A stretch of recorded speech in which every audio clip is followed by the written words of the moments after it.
Welcome back to Naruto Anime Review. This is part 16. And in this part, we're talking about the episode that aired today of Naruto Shippuden. Episode 497. Hidden Leaf Story, A Perfect Day for a Wedding, Part 4, Kazekage's Gift. This one I was looking forward to watching because, well, it features Gaara. Why not?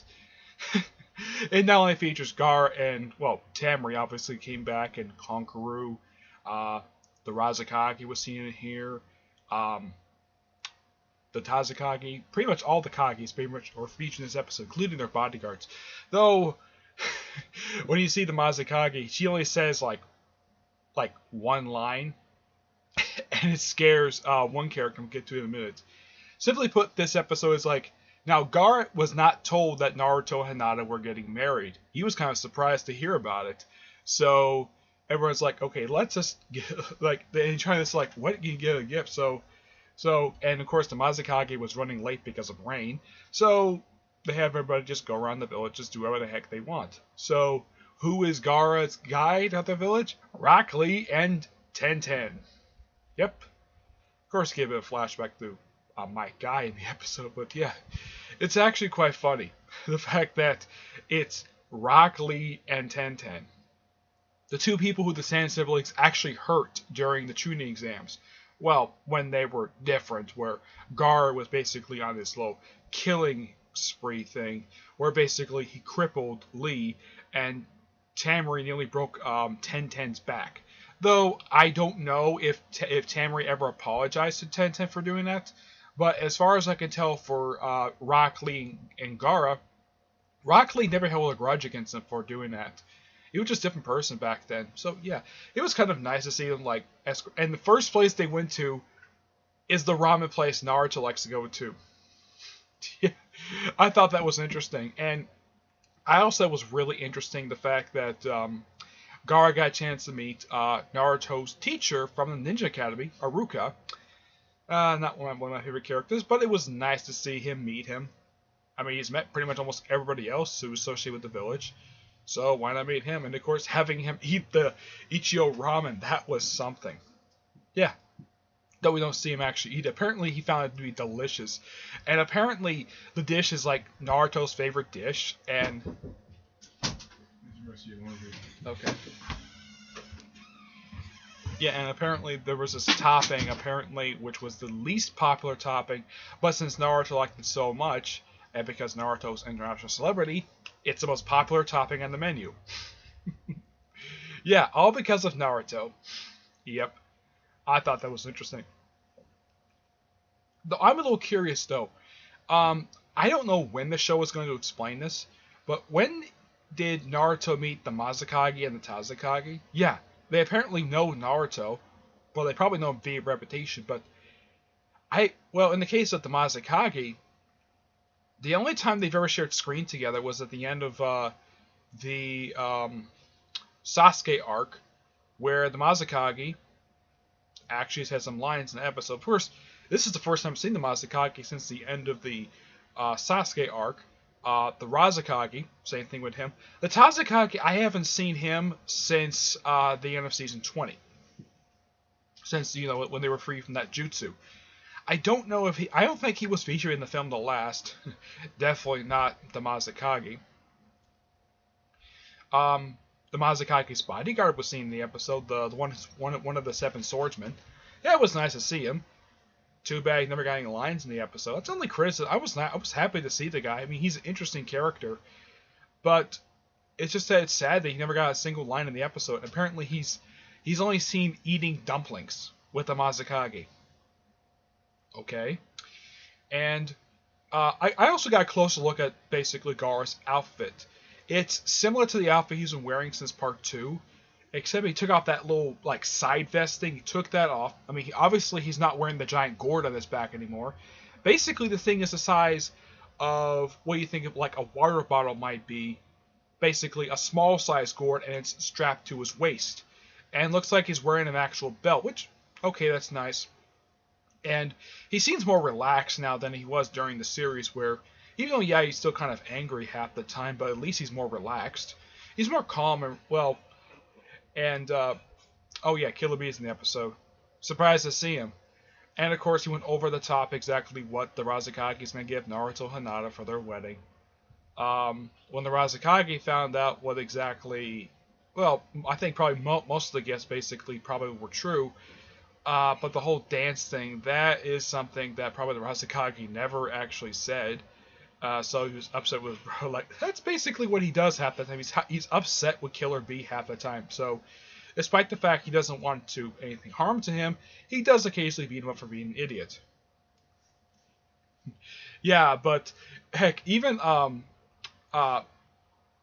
don't think it was Rock Lee. It was 10 did not like his rapping. And as far as I know, for Killer Bee, this is the first time he's ever met Rock Lee in 10.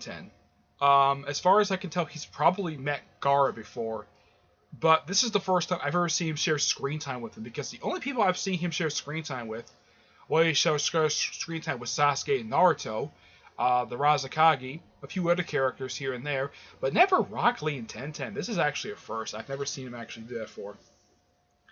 And apparently Rock Lee's gift for Naruto Hinata is a set of weights. Okay. That apparently is the gift. Fine.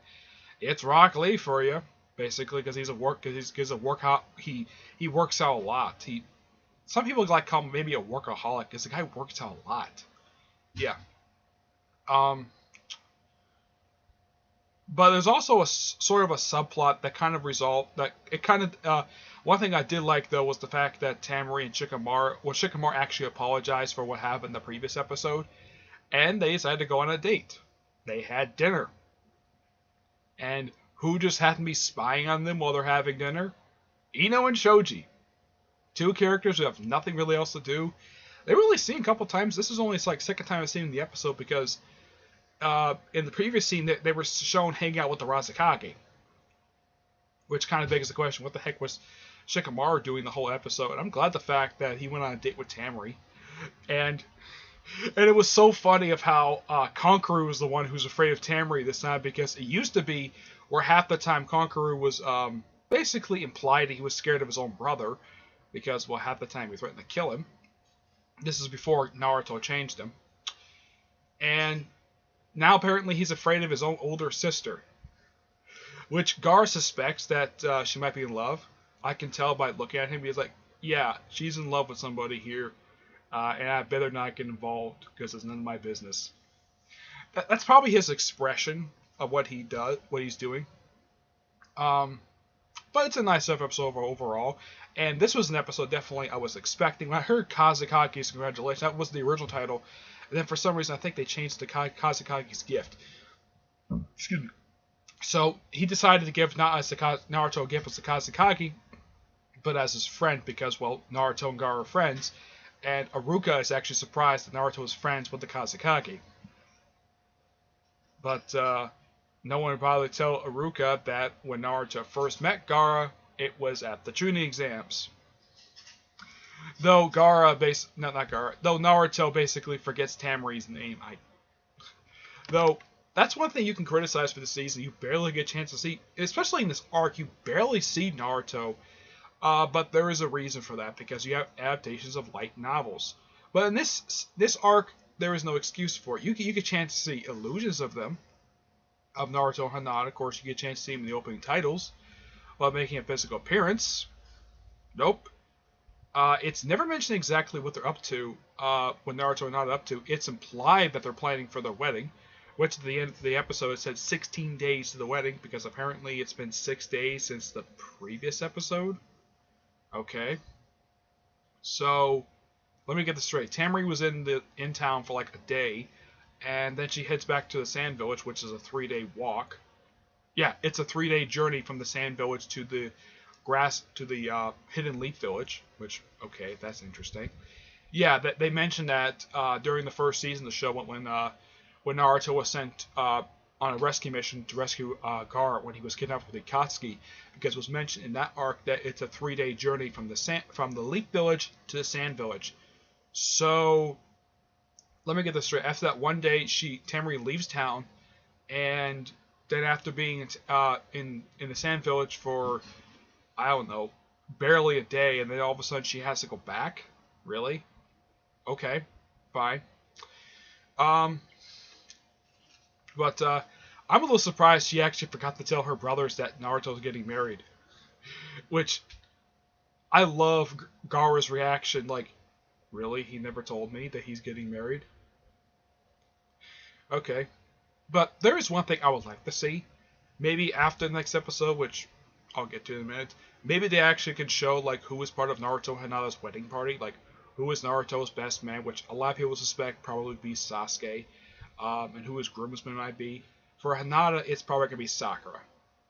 That's my personal guess of who her maid of honor is gonna be. But her bridesmaids, I have a pretty good idea who they're gonna be. Probably people from probably their friends, and probably Koronai, maybe Tamari if lucky. But maybe that will resolve maybe in episode 499 because next episode is known as Last Mission. Yeah, and in the next episode it's Kiba and Shino probably looking for their gifts, and Shino mentions he has 1 million fans, which I'm kind of like, how the heck does he know that? Okay, fine. I also got a close look at his new attire. It's not really much big change. He switched out his coat that he wore, this middle coat in part 2 for his Jonin vest that he wears. He still wears his overcoat, and he switched out the goggles that he was wearing during part 2 for like much more thinner circular sunglasses. Yeah. But you get a chance to see more of his face now because he's not hiding it most of the time. Yeah, that was one thing I think a lot of people criticize for Shino is that he hides his face a lot at the time. And I can understand why Naruto didn't recognize him because he hides his face a lot of the time. And of course, Kiba, he's got more fur. He kind of looks like a greaser in a way, but with a lot of like fur on his coat. Of course, Akamaru basically has Kiba's dog really didn't change all that much. Kiba's got some facial hair, and it looks like that we might get a chance to see in the next episode Kiba hook up with Granny Cat's granddaughter, Tannery, I think her name is. I'm not really sure, but it kind of looks like he's blushing a bit, but not the way Hinata was known for doing it, or everyone else whenever they blush in the show. He looks like he's kind of proud that he's in love with Granny Cat's granddaughter, and they're on some kind of mission, and finally, in this arc, we finally get a chance to see a bad guy. Probably something this arc has been missing, like every episode just, okay, to have some random character, just focus on them. So, I think definitely, but oh yeah, and I also got a chance to see Koronai's new outfit, which is similar to her outfit she wore throughout most of the series, except her outfit is now red, which is her like out of retire, which I think she kept from her previous outfit, and she has like black. We finally get a chance to see her. First time this whole season she's been seen. It's nice to get a chance to see her again. Well, she was missing from the film The Last, and it's always nice to see Koronai. Maybe you can also get a chance. Well, actually, scratch that. She was seen at the start of the Shikamaru arc, along with her daughter Mary. Mira, I think her name is. Maybe get a chance to see Koronai, her daughter. Koronai. Well, it's nice to see her again. I kind of forgot she was featured in the Shikamaru. Yeah, I remembered it now. She was featured there. And of course with her daughter, who refers to Shikamaru as Big Brother. It's something in Japan. And I figure what the whole Chan thing is, Chan or Shan, it's actually honorific. It's something that, it's what they use over in Japan. That's the reason why that they call each other that. Yeah. But it's a good episode nonetheless. And next week's episode, which is called The Last Mission. I don't think this is going to be a conclusion to this arc. My guess is there probably going to be 2, maybe 3 more episodes. My guess is the actual wedding itself of Naruto and Hinata will happen in episode 500. Maybe after that, because, excuse me, no, in the anime, they might stretch this out a bit. But who knows? Okay? So, that's it for this episode. So that's it for this part. Stay tuned for part 17, which I will talk about next week's episode. Hidden Leaf Story, Part 5, The Last Mission.